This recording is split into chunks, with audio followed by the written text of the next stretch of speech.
जय शाह जो है ना, उनके तो लगता है कुछ समझ में आ नहीं रहा और वो हट धर्मी की इंतहा जो है उन्होंने कर दी है। और अब आप ये देखें कि जो दिलचस्प बात हुई है कि रिजर्व डे का इजाफा कर दिया गया, लेकिन उसमें भी एक कंट्रोवर्सी सामने आई है कि पहले जो है वो कोचेस जो श्रीलंकन क्रिकेट बोर्ड और बांग्लादेश क्रिकेट बोर्ड के हैं वो कहते हैं जी हमें तो पता ही नहीं है, और बाद में जो है वो ट्वीट करके कहते हैं कि जी नहीं सब हम एक पेज पर हैं।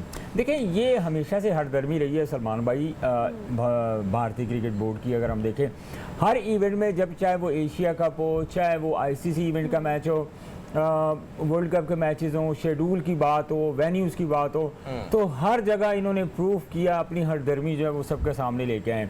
अब नॉर्मली देखिए पाकिस्तानी बोर्ड ने रिक्वेस्ट की थी कि ठीक है अगर आप हमारी रिक्वेस्ट एशियन क्रिकेट काउंसिल से रिक्वेस्ट की थी, पाकिस्तान क्रिकेट बोर्ड ने एशियन क्रिकेट काउंसिल से की थी, जय शाह या बीसीसीआई से नहीं की थी। तो एक्चुअली सिर्फ एक एलिमेंट उन्होंने इम्प्लीमेंट करवाने की कोशिश करनी है, भाई हम जो है ना वो हम सबसे डिफरेंट हैं, हमसे बढ़ के हर दरमी में कोई हमसे आगे नहीं जा सकता। सो उस चीज़ को देखें। अब नॉर्मली जिस तरह के मैचेस होते हैं, पाकिस्तान का और इंडिया का जो मैच है वो एक लीग मैच है, राउंड मैच है।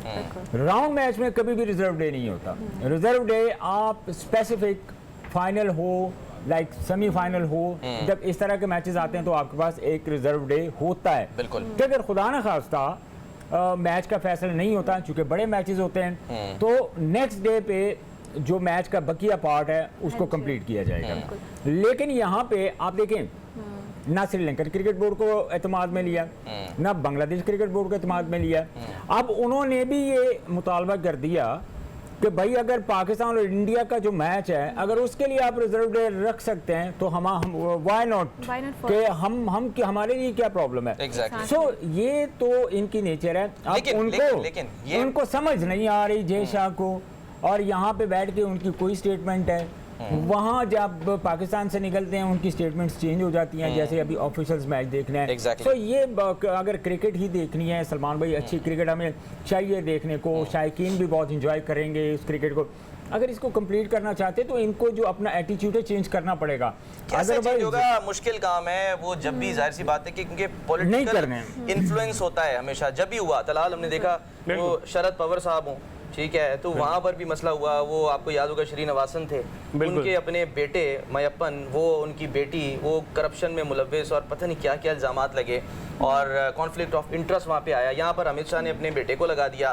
तो जाहिर सी बात है कि मुझे आपको पता है दिलचस्प बात जी कि जय शाह साहब जो हैं उनके पास एक एजाज़ है। क्या? वो ये है कि ये जो बीसीसीआई है उसके सेक्रेटरी है ना, बिल्कुल ठीक है, ये कम उम्र तरीन ढीठ सेक्रेटरी है, इंतहाई हट धर्म सेक्रेटरी है। ये मतलब इनका एक एजाज है। इन्होंने बीसीसीआई में एक्चुअली बादशाहत शुरू की हुई है। एग्जैक्टली उसको फॉलो कर रहे हैं। लेकिन तलाल पहले जो है वो हम जब इन्होंने किया ना दोनों बोर्ड्स यानी कि जो मैनेजमेंट है दोनों क्रिकेट बोर्ड्स की, तो आपको याद होगा मैंने ग्रुप में क्या लिखा था कि जब बड़ा भाई राजी तो क्या करे गाजी। बिल्कुल ठीक है ना। बिल्कुल सलमान भाई, बात वही आ जाती है कि ना सिर्फ ये बाकी बोर्ड के साथ कर रहे हैं, इन्होंने अपने साबिक कप्तान सौरव गंगुली, जिनको इससे पहले बोर्ड का प्रेसिडेंट लगाया गया था, उनके साथ इनकी नहीं बन रही थी जय शाह की, इन्होंने उनको हटवा दिया। विराट कोहली को कप्तानी से हटाने वाले यही थे। हार्दिक पांड्या क्योंकि उनका ताल्लुक गुजरात से है और ये गुजरात से हैं, पूरी ये शाह फैमिली, अमित शाह, नरेंद्र मोदी और जय शाह, इन्होंने हार्दिक पांड्या को कप्तान लगवा दिया। इन्होंने अहमदाबाद को ज़्यादा वर्ल्ड कप के matches important India Pakistan match दिया, इन्होंने फाइनल अहमदाबाद को दिया, जिसपे बहुत से लोगों ने एतराज़ किया।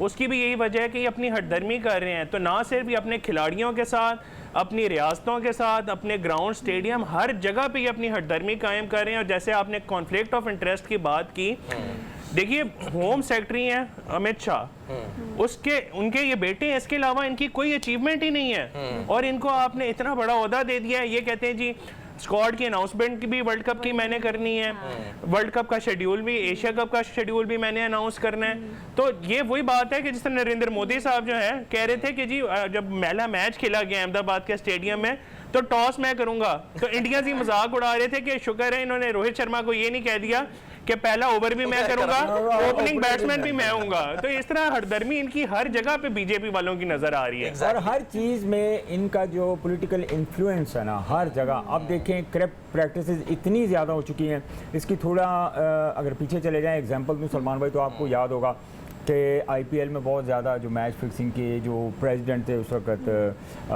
आईपीएल के ललित मोदी साहब, मतलब देखें वो भी इतने ज़्यादा कंट्रोवर्शियल हुए हैं मैच फिक्सिंग वगैरह के। पूरा जो एक हिस्ट्री, एक रिकॉर्ड है इनका। मुझे एक बात बताएं, हमारे यहाँ चलो एक ये कहा जाता है कि जी पॉलिटिकल इन्फ्लुएंस की वजह से हमारे यहाँ चेयरमैन लगाए जाते हैं, ठीक है, लेकिन उसका अपना ताल्लुक तो किसी कम से कम सियासी जमात से तो नहीं होता ना। वहाँ पर तो आप सियासी जमात के, कभी आप कांग्रेस के पार्टी के लगा देते हैं, कभी इंडियन नेशनल कांग्रेस का, कभी बीजेपी का लगा देते हैं। राजीव शुक्ला साहब आए, वो भी जाहिर सी बात है कांग्रेस के हैं वो।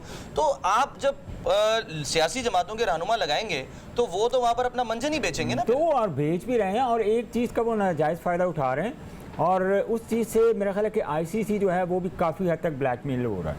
और उसकी रीज़न ये है कि जो फाइनेंशियली लिहाज से अगर मैं बात करूं, बीसीसीआई के रेफरेंस से आईसीसी को भी बहुत सारे एड्स मिलते हैं। और बिजनेस हब 8.6% है जो कि बीसीसीआई का शेयर है, रेवेन्यू का शेयर है। तो वो जाहिर सी बात है वो क्यों फिर जो है वो ना करे। और हमने मोस्टली आईसीसी यहाँ पे हमें हमेशा बहुत वीक नज़र आया अगेंस्ट बीसीसीआई। हमने जब भी आईसीसी को देखा है, अगर बीसीसीआई ने किसी जगह पर स्टैंड किया तो उन्होंने कभी उससे इख्तलाफ नहीं किया। उन्होंने कहा जो बीसीसीआई ने कह दिया इसी चीज़ को हम लेके कंटिन्यू चलेंगे। इवन आपको याद होगा पाकिस्तान को एक साइड पे जो जब ये 3 countries like India, Australia, England, big three का नाम दिया जा रहा था, तो उस वक्त देखें आईसीसी वहाँ पे अगर थोड़ा अपना पॉजिटिव रोल प्ले करता और इक्वल सारी जितनी भी टेस्ट नेशंस हैं उनको देखता, तो मेरा ख्याल ऑब्वियसली उस वक्त शायद इस तरह की सिचुएशन या इतनी मनमानी ना आती जितनी आज बीसीसीआई की पूरी दुनिया की क्रिकेट में है। अच्छा, यहाँ पे ये भी सवाल उठता है कि पीसीबी को अगर हम देखें तो पीसी ने भी उस तरह से स्टैंड नहीं लिया, क्योंकि अगर जर्नलिस्ट की बात करें, हमारे हमसाया मुल्क के कुछ ऐसे जर्नलिस्ट हैं, उन्होंने कहा कि भाई पीसीबी क्यों नहीं स्टैंड ले रहा, वो अपने प्लेयर्स के लिए और अपने मुल्क के लिए क्यों नहीं ले रहा। और बल्कि उन्होंने तारीफ की जो मैचेस लाहौर में करवाए गए हैं, मुल्तान में करवाए गए हैं, दे हैव अप्रिशिएटेड कि भाई पाकिस्तान में जो मैचेस हुए हैं एशिया कप के वो बहुत अच्छे से हुए हैं, 50 ओवर्स के हुए हैं। क्या डंडा लेके जयशा के पीछे भागे? मतलब मैक्सिमम तो यही वो कर सकते थे जितना उन्होंने अच्छा प्रोटोकॉल दिया है।